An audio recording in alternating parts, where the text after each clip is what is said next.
On reste aux États-Unis où un requin a semé la terreur cette semaine sur une plage du Texas. 4 personnes ont été blessées, dont 2 grièvement.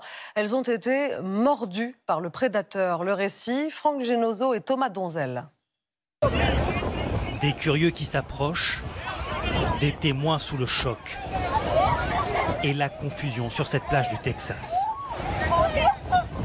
Une poignée de baigneurs ramène doucement une femme vers le rivage. Elle vient d'être mordue à la jambe par un requin, vivante mais sérieusement blessée. Une ceinture est amenée pour faire office de garrot, alors qu'à quelques mètres de là à peine,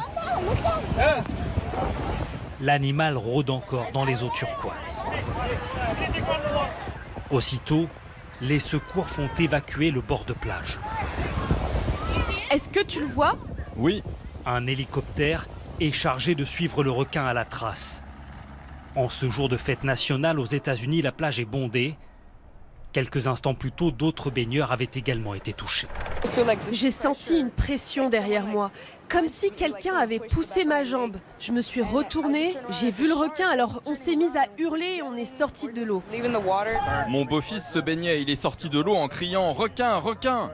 Dans le sud des États-Unis, c'est la 15e attaque depuis le début de l'année. Le mois dernier, plusieurs baigneurs avaient déjà été blessés en Floride.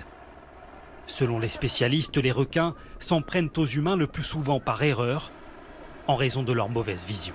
Ce ne sont pas vraiment des attaques. Les requins mordent pour savoir ce qu'il y a dans l'eau. Souvent, c'est le vent qui les rapproche de la plage. C'est une morsure pour évaluer la nourriture et quand ils se rendent compte que ce n'est pas du poisson, ils laissent tomber, mais les dégâts sont déjà faits.